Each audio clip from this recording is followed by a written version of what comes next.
Yo, what's going on YouTube? Welcome back to another NASCAR post-race race review. What a race that was in the Alsco 500. Chase Elliott finally gets his first win of 2020. We have so much to talk about in this race, guys. If you love NASCAR as much as I do, if you can see my excitement, hit that subscribe button so you get more NASCAR news every day.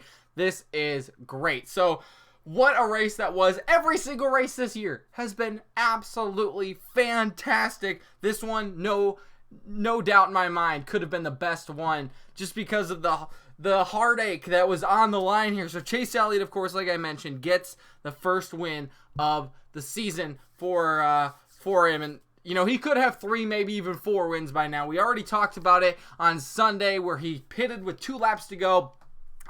And obviously that cost him the race. Ended up rebounding, getting second because Jimmy Johnson got disqualified, but also had that Darlington crash with Kyle Busch, and then of course the caution comes out. He could have gotten around Denny Hamlin.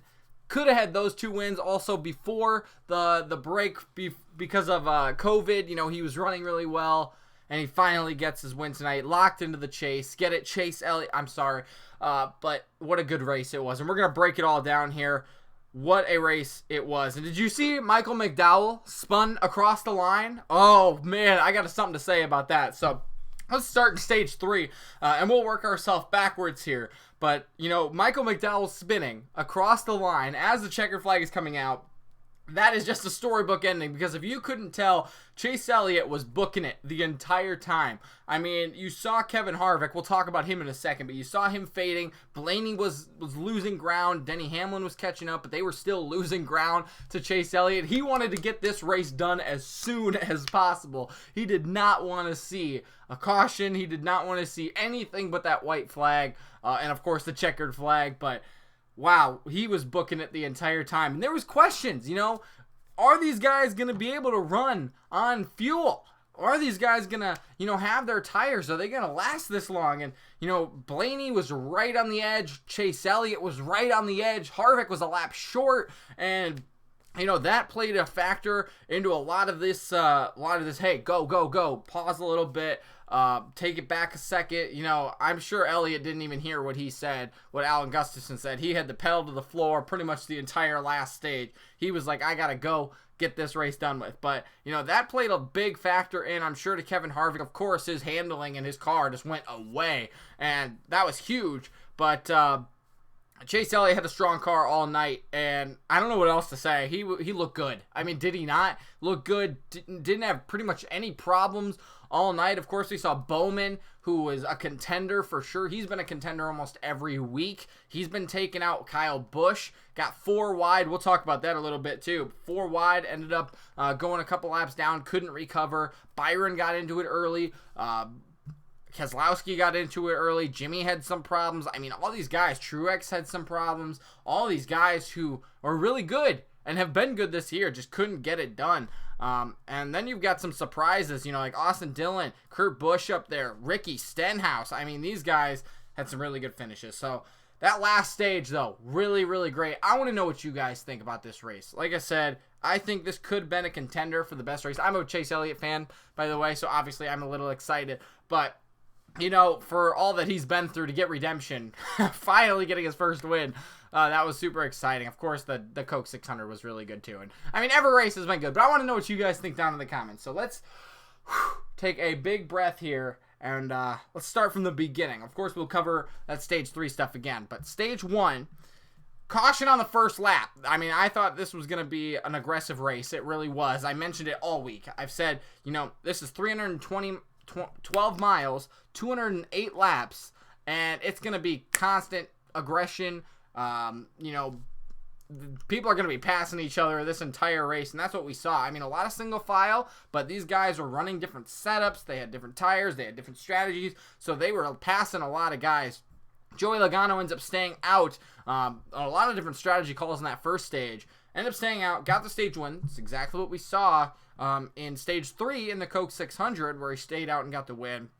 A couple of other guys stayed out, I believe. Gosh, I don't have a good memory, and my memory is full of Chase Elliott winning right now, so a little bit distracted. But a couple of other guys stayed out. I believe Matt DiBenedetto stayed out. I picked him to do well, and he had a strong car at the beginning, just kind of faded at the end there. But I think he stayed out. Logano stayed out. Blaney stayed out. Harvick stayed out, and they ran well. In that first stage, Logano got the win. But yeah, that caution on lap 1, aggression. A short race. These guys had to be aggressive. They had to pass guys right away, and we saw a lot of that. And then of course we got the competition caution. 5 laps later, I think we saw another caution, and then for Matt Kenseth, and then there was a lightning delay for an hour. That kind of set this whole thing back, and man, that was a lot of action in that first stage. It was a really good first stage. Stage 2, this was, again, the same story. Alex Bowman gets the win here over Blaney, who had just a strong car all day. Logano and Elliott, these guys were coming up through the field, and I think they could have made it, right? At the end of stage 3, they could have made it on tires, right? Of course, they would have had to pit one time, but it would have been like 90 laps on tires. Can they last that long? I don't know. Maybe it was the first accident in stage 3. They were talking about strategy already at the end of stage 2. And of course, Bowman, who had a strong car, it seemed like Harvick was just getting better as the night went on at this point of the race, and those guys really battled. This was probably the worst stage of the night. I put that in quotation marks just because the other 2 stages were really good. And of course, the last stage, Bowman runs into problems. How about Kyle Busch? I guess probably the most exciting thing. I believe that was in stage 2. 4 wide on the restart on one of those cautions. Almirola got loose. Not Trevor Bayne. He doesn't race anymore. I don't know why that came to my head. But Eric Jones is on the bottom. Then Almirola got loose. Busch got loose. Hamlin and Jimmy were bumping cars. That was exciting. And they were 4 wide that entire backstretch. That was really, really exciting. That was holding on to your pop or your drink or whatever you had in front of you, a blanket. That was good racing right there. And then of course you just had a lot of problems for guys tonight. Martin Truex Jr. I said got in the wall. We saw Bowman hit the wall hard. Byron ran into some problems on pit road. Keselowski blew a tire and hit the wall. And you just saw guys bouncing off the wall left and right pretty much. Bubba Wallace, he has struggled. He has not been good this year. He struggled. He hit the wall, and that just goes back to the aggression that took place tonight. Really, really good racing. I want to know what you guys think, of course, about this race, but what about just shorter races? I don't want shorter races all the time. I've proposed shorter stages, and stages mean more, as more of a hey, get going kind of thing. But, when we see these shorter races, we see these guys, have to mix it up and be aggressive. So that was super great. And then, just the end of the race. Like I said, I was holding on to my blanket. My heart was pounding. It was really intense. I got all these friends on Twitter. Follow me on Twitter at Brent Bartels. I'll put it in the description if you want to, tweet at me during the race, so we can talk about NASCAR, because that's fun. But yeah, all these people are saying, how great of a race was that? So like I said, it's super, super exciting. Let's go through the top 10 here. Chase Elliott, first win of the season. Oh, so good, so good. I loved his car too. That was a clean car in the Kelley Blue Book car.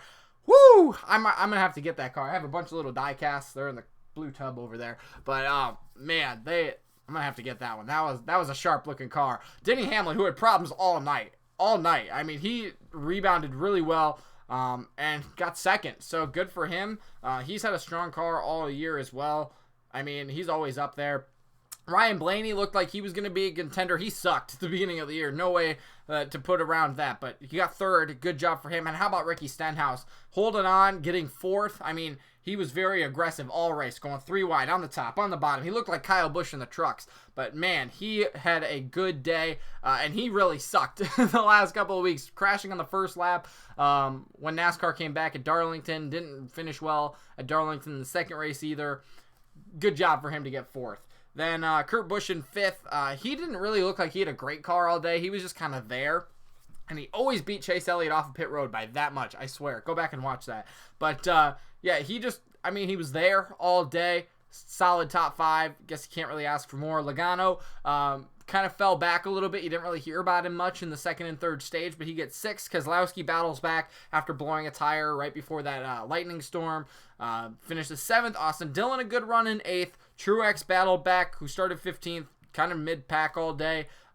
Really good day for him to finish 9th, although, you know, maybe not as good as you would have expected. And Harvick hangs on for 10th. He has not finished outside the top 10 this year, stays true to it there. And, of course, Jimmy finishes 11th, couldn't pass him. That's Jimmy, I tell you what. But Kevin Harvick to finish 10th, crazy, man. He was out front, had the best car, and it just went away from him. So, guys, I hope you enjoyed this NASCAR video. As you can tell, I'm excited. I'm super excited about NASCAR. I love NASCAR. So, if you want to keep watching these videos and talk with me, subscribe, okay? More videos coming every day. So, we'll see you guys tomorrow. Thanks for watching this one. We'll see you then.